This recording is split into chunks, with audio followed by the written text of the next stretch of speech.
সল্টলেক করুণাময়ের আজকের যে অবস্থান বিক্ষোভ এবং প্রতিবাদ সভা তিলোত্তমার বিচার চাই শীর্ষক, আমাদের মধ্যে উপস্থিত রয়েছেন দেশ বাঁচাও গণমঞ্চেরই অন্যতম আহ্বায়ক সদস্য বর্ণালী মুখার্জি। তো আমরা ওনার থেকে জেনে নেব যে এই তিলোত্তমার বিচারের নামে যে নৈরাজ্য সৃষ্টির একটা চক্রান্ত চলছে, দেশ বাঁচাও গণমঞ্চের পক্ষ থেকে উনি কি বার্তা দেবেন একজন মহিলা হিসেবে? দেখো, তোমাকে পরপর জিনিসগুলো মনে করাই। ঘটনাটা ঘটল, পশ্চিমবঙ্গের আপামর জনসাধারণ প্রচণ্ড ক্ষিপ্ত হল, রেগে গেল যে এটা চলতে পারে না। গোটা দেশে বিজেপির আমলে এগুলো চলে, কিন্তু আমাদের রাজ্যে এটা চলতে পারে না। আচমকা আমরা দেখলাম 14 তারিখ রাত্রিবেলা যখন সমস্ত দলমত নির্বিশেষে সবাই একসঙ্গে রাস্তায় নামে, তৃণমূল নেমেছে, বিজেপি নেমেছে, সিপিআইএম, কেউ ভাবেনি যে আমার পাশে যে রাত যাচ্ছে সেটা কোন দল। আচমকা আমরা দেখলাম যে আন্দোলনের নামে এবার প্রত্যেকটা মিছিল, প্রত্যেকটা মঞ্চে তৃণমূলের বিরুদ্ধে স্লোগান উঠতে শুরু। তার মানে কি? তার মানে তৃণমূলের কোনো সদস্য যাতে এই আন্দোলনটাতে যুক্ত হতে না পারে তার সচেতন প্রয়াস শুরু হলো। যখন আমরা বিচার চাইছি, এবার মিছিল করতে করতে বলছি মমতা ব্যানার্জি পদত্যাগ করো, তার মানে আমি যদি তৃণমূল করি আমি থাকতে পারবো না।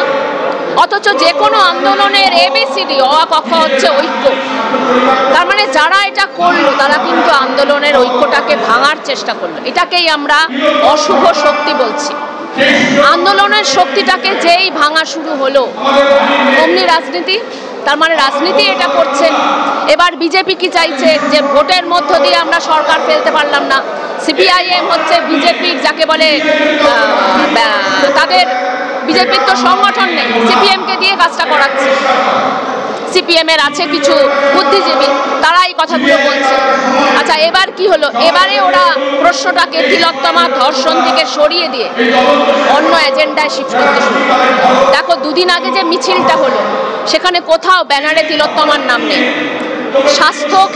স্বাস্থ্য সাফাই অভিযান, তার মানে স্বাস্থ্য ক্ষেত্র শুধু সরকারি হাসপাতাল, এই যে বাইপাসের ধারে যে প্রাইভেট, মানে লক্ষ টাকা পকেটে না থাকলে যেখানে ঢোকা যায় না, সেগুলো স্বাস্থ্যক্ষেত্রের অঙ্গ নয়। তার মানে সেইটা নিয়ে একটাও কথা হলো না। তার মানে হাসপাতালের মধ্যে দুর্নীতিগ্রস্ত প্রশাসন শুধু নয়, ডাক্তাররাও নিশ্চয়ই আছে, তাদের নিয়ে কোনো কথা হলো না। এবার দুর্নীতির প্রসঙ্গে চলে গেল। কেন? আবার রাজনীতি, যাতে করে এজেন্ডাটা দুর্নীতি হলেই সিবিআই এবং তারপরে ইডি। আমরা গত 3 বছর ধরে তো দেখছি ইডির সন্ত্রাস। কারুর নামে কিন্তু কোনো 1 টাকাও জমা পড়েনি। কে কাদের সব টাকা জমা পড়ে আছে, কারুর নামে কিন্তু 1 টাকাও জমা পড়েনি কোথাও। এবার ইডি হলেই খবরের কাগজগুলোর আরো 1 মাস চলবে, আরো 1 মাস কাহিনী চলবে, গল্প চলবে। এবং তারপর গোটা দেশে বিজেপি মুখ্যমন্ত্রীদেরকে হেনস্থা করার তো একটা কাণ্ড কারখানা চলছেই। তার মানে জুনিয়র ডাক্তারদের রাগকে, ন্যায্য রাগকে ব্যবহার করে, মেয়েদের ন্যায্য রাগকে ব্যবহার করে সিপিআইএম এবং বিজেপি পশ্চিমবঙ্গে সরকার ফেলার চেষ্টা করছে। সেটা কিন্তু এই মানুষগুলো মানবে না। আমরা দেখলাম ছাত্র সমাজের নাম করে তথাকথিত RSS এর ছাত্র সংগঠন হিসেবে পরিচিত তারা ফ্রন্টে এসে তাদের একাধিকভাবে তাদের ব্যাপারেও তাদের বিষয়ে ব্যক্তিগতভাবে ধর্ষণের অভিযোগ রয়েছে। তাদের যখন মিডিয়া প্রশ্ন করলো তখন তাদের মিডিয়াকে ধমকালো এবং তারা ফ্রন্টে এসে নবান্ন অভিযান নামে এক প্রকার সন্ত্রাস চালালো। তো তারপরে আবার তারা বলছে যে আমরা নবান্ন অভিযান আবার করবো, সেকেন্ড পার্ট। আমরা শুভেন্দু অধিকারীর বক্তব্যে উঠে এসছে। কি বলবেন নবান্ন অভিযানের সঙ্গে এই তিলোত্তমা ধর্ষণ বিচার কতটা যুক্তিযুক্ত? আগেই বললাম, সেটা হচ্ছে যে বিজেপির নেতাদের নামে লামপট্ট এবং ধর্ষণের অভিযোগ একটা নয় অসংখ্য। তাহলে ওটাতে আমাদের অবাক হওয়ার কিছু নেই। এমনকি বেশ কিছু দেখা যাচ্ছে যারা আন্দোলনের সঙ্গে সরাসরি নামছে বুদ্ধিজীবী হিসেবে, তাদের নামেও নানা ধরনের অভিযোগ আছে। আমরা দেখলাম যে সিপিআইএম এর এক নেতা দুলাল ব্যানার্জি বোধহয়, সে তো জেলও খেটে এসছে, নারায়ণ ব্যানার্জিকে সে আবার ফুল দিচ্ছে। তো কথাটা যেটা সেটা হচ্ছে পশ্চিমবঙ্গে সরকারি চিকিৎসা বাঁচানোর জন্য আমরা সবাই চেষ্টা করছি, আর ওরা চেষ্টা করছে সরকারি চিকিৎসাটা ধ্বংস করে দেওয়ার জন্য। দিনের পর দিন ধরে তাদেরকে চিঠি দিচ্ছে, আবেদন করছে, সেটাকে সম্পূর্ণ নস্যাৎ করে মিথ্যে কথা বলে যে আমাদেরকে ঘাড় ধাক্কা দেওয়া হয়েছে, এটা তো মিথ্যা কথা। আমরা তো দেখেছি গোটা প্রক্রিয়া।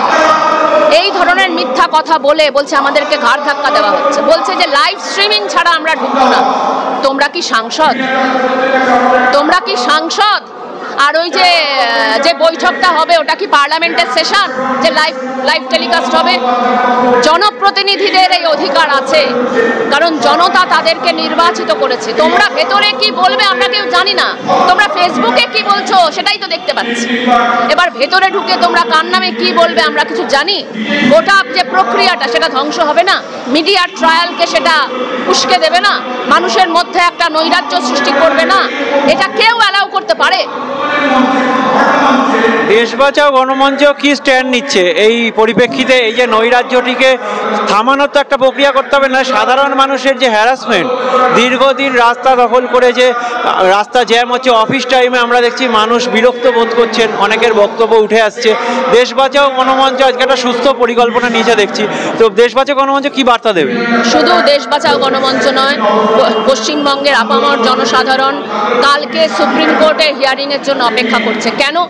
কারণ আমরা চাই যে মাননীয় বিচারপতিরা তারা অন্যের কাঁধে বন্দুক না দিক।